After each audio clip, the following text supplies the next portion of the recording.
নেত্রকোনায় দিনব্যাপী চলছে খনার মেলা। তুলে ধরা হচ্ছে গ্রামীণ সংস্কৃতি ও কৃষিতে খনার বচনের তাৎপর্য। লোকসঙ্গীতের বিভিন্ন ধারার পরিবেশনা মুগ্ধতা ছড়ায় দর্শক শ্রোতাদের মাঝে।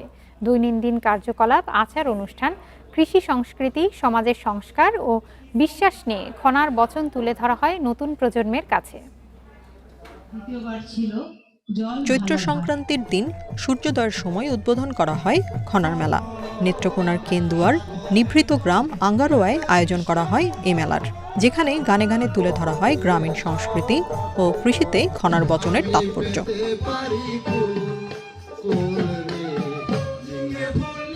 তৃতীয়বারের মতো অনুষ্ঠিত এই মেলায় খনার বচনের পাশাপাশি গ্রামীণ সংস্কৃতির পালা গান, বাউল গান সহ বিভিন্ন ধারার সঙ্গীত উপভোগে ভিড় করেন নানা বয়সী মানুষ।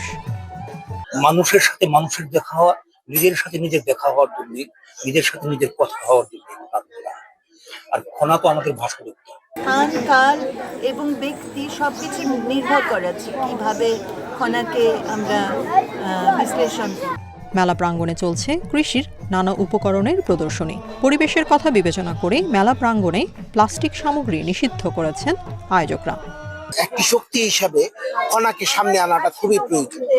একদিকে যেমন আমাদের মাটি, হাওয়া, পানি বাঁচবে, অন্যদিকে চিন্তার স্বাধীনতা, বিজ্ঞান ভিত্তিক সমাজ প্রতিষ্ঠা, সবকিছুর জন্য খনা আমাদের জন্য খুব সমসাময়িক, আধুনিক।